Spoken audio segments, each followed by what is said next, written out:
할렐루야. 4월 3일 수요일 부활절 제1주 말씀 기도에 함께 들으시겠습니다. 사도신경으로 저의 신앙을 고백 드리시겠습니다.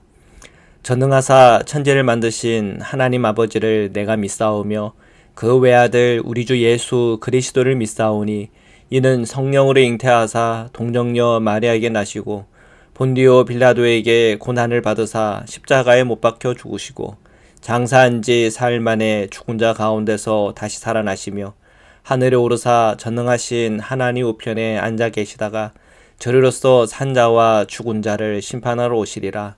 성령을 믿사오며 거룩한 공회와 성도가 서로 교통하는 것과 죄를 사하여 주시는 것과 몸이 다시 사는 것과 영원히 사는 것을 믿사옵나이다. 아멘. 거룩하신 하나님, 오늘 이 아침에 저희가 주님 앞에 나와 기도와 간구로 감사함으로 주님 앞에 섰습니다. 부활하신 예수 그리스도를 내 마음에 모시고 주님과 동행하게 하여 주옵소서. 저희 생각과 저희 마음으로 저의 삶 속에서 일어나는 탐욕과 정욕과 또한 주님 보시기에 악한 그 모든 것을 십자가 앞에 다 처리하게 하시고 성령 안에 말씀 안에 거하며 살아갈 수 있는 힘과 용기 허락하여 주옵소서. 오늘 우리에게 주어진 주님의 말씀 읽고 묵상할 때 깨닫게 하시고 그 말씀을 통해 성령의 인도함을 받을 때 순종으로 주님의 복을 누리게 하여 주옵소서. 예수님의 이름으로 기도드립니다. 아멘. 우리 말씀 보시겠습니다. 시편 118편 14절에서 24절의 말씀입니다. 14절부터 읽겠습니다. 여호와는 나의 능력과 찬송이시요 또 나의 구원이 되셨도다. 의인들의 장막에는 기쁜 소리, 구원의 소리가 있으며 여호와의 오른손이 권능을 베푸시며 여호와의 오른손이 높이 들렸으며 여호와의 오른손이 권능을 베푸시는도다. 아멘. 주님을 찬양하고 주님을 예배하는 자는 어떤 자들인가? 주님의 의로움을 따라가는 자, 주님의 의로움 안에 있는 자이죠. 우리가 행위를 통해서 의롭다 함을 받기에는 사실 그 기준이 참으로 높은 것 같아요. 우리가 복음의 시대를 살아가는 저희는 그런 것을 깨닫잖아요. 결국은 하나님 앞에서 설 때 모든 사람들이 죄인이고 어느 사람도 한 사람도 내가 의롭다 할 자가 아무도 없다는 사실이죠. 자, 그것을 깨달은 사람은 예수님의 십자가 없이 그 속죄의 은총 없이는 살아갈 수 없구나 하는 것을 깨달아요. 그것이 신약의 시대, 복음의 시대를 살아가는 성도들의 기본 마음이 되겠죠. 그러면 우리가 하나님의 그 큰 은혜를 더 많이 얻기 위해서 우리가 더 큰 죄인이 되어야 되나? 왜요? 더 큰 죄인일수록 용서함 받을 때 더 큰 은혜가 있는 거니까. 그런데 사도 바울은 우리에게 분명히 말씀해 주시기를 그럴 수 없다 그랬습니다. 그 얘기는 은혜 입은 자로서 우리가 늘 성령 안에 말씀 안에 또한 그리스도 안에 늘 거해야 된다는 것이 너무나 당연한 거죠. 더 많은 사랑을 받은 사람이 더 많이 주님을 사랑해야 하는 것 아니겠습니까? 많이 받은 사람이 또 많은 것을 요구받는 것 또한 상식이겠죠. 자, 그런 것을 생각해 보면 결국은 우리가 그리스도인으로서 많은 은혜를 받았고 그 사랑을 받았다면 우리는 의인의 반열에 서기 위해서 그리스도의 형상을 담기 위해서 작은 예수 되기 위해서 우리는 살아가야 될 당연한 우리의 영적인 나침반이 있다는 것을 깨닫게 됩니다. 어쨌든 지금 이 14절에 보면 주님을 예배하고 찬양하는 이들은 다 주님의 의의 자리에 또 의의 편에 서 있는 자라고 하는 것을 깨닫게 돼요. 그러면서 주님은 이렇게 약속하실 거다라고 시편 기자는 외쳐요. 주님의 오른손이 권능을 베풀 것이고 주님의 오른손이 높이 들려줄 것이고 또한 주님의 구원의 역사함들이 저들과 함께 할 것이다. 의인의 장막에 이 의인의 장막이라고 하는 것을 기억하시길 바랍니다. 자, 계속해서 말씀을 보겠습니다. 17절에서 19절의 말씀 읽겠습니다. 내가 죽지 않고 살아서 여호와께서 하시는 일을 선포하리로다. 여호와께서 나를 심히 경책하셨어도 죽음에는 넘기지 아니하셨도다. 내게 의의 문들을 열지어다. 내가 그리로 들어가서 여호와께 감사하리로다. 내가 죽지 않고 살아서 주님이 하시는 일을 선포할 것이다. 나는 주님의 편에 있고 나의 영적 나침반은 늘 주님의 의를 향하여 나아갑니다. 때로는 우리가 연약함으로 넘어질 수 있지만 그러나 결국은 우리는 주님의 편에 설 것이고 그의 의의 편에 설 것입니다. 그런 이제 간절함이 이 시편 안에는 담겨져 있습니다. 혹 내가 뭔가 문제가 있어서 주님이 나를 심히 경책했다 하더라도 죽음에는 넘기지 않을 것이다. 왜? 주님을 예배하고 또한 주의 의로운 쪽에 늘 서 있기 때문에 주님이 나를 버리실 일이 없다는 거죠. 19절 내게 의의 문들을 열지어다. 내가 그리로 들어가 주께 감사할 것이다. 시편 기자는 정말 주님의 의인의 장막에 거하고 주님의 의의 자리에 서고 주님의 의의 편을 서며 끊임없이 나의 영적 나침반이 그리로 향하고 있다면 결국은 나를 죽음에 넘기지 않을 것이고 나를 구원할 것이고 나의 힘이 되어주시고 쉼이 되어주실 것이다 라고 하는 그 점에 대해서 큰 확신을 가지고 있죠. 그런데 우리가 한번 생각해 봅시다.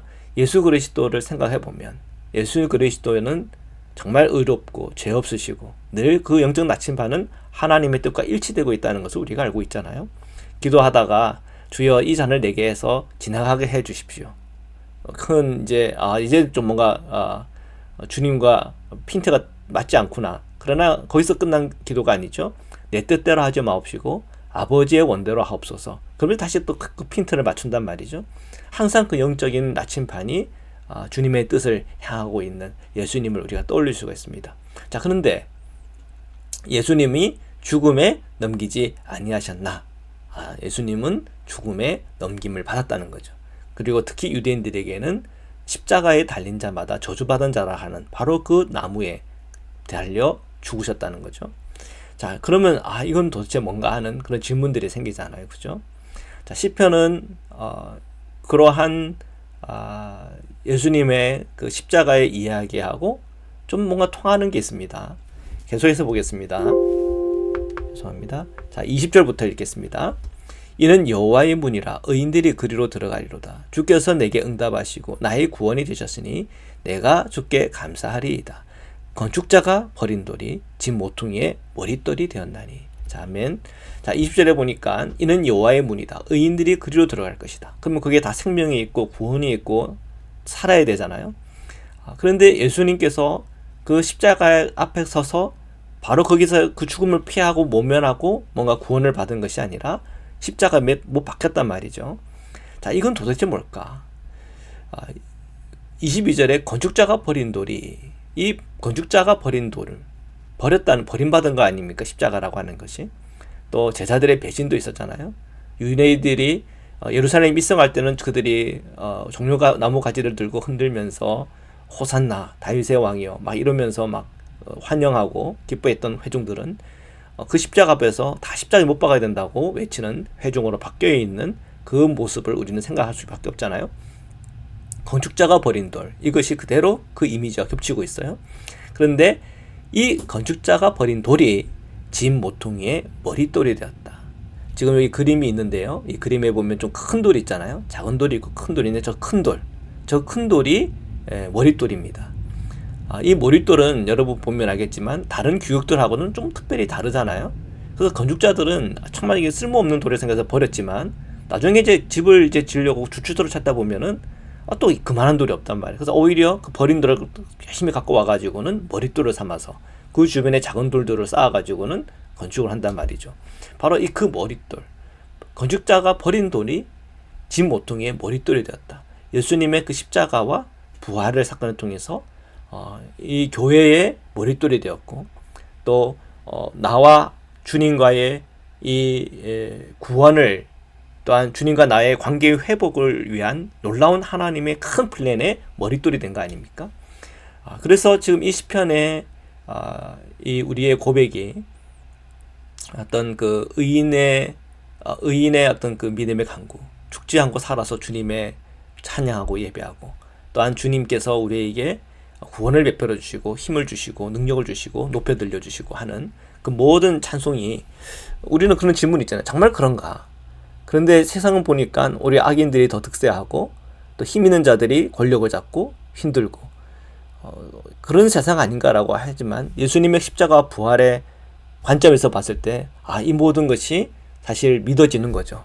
결국은 최후의 승리는 결국 의의 자리에 있는 자가 승리하는 것이고 그 방향으로 가는 자가 승리하는 거구나.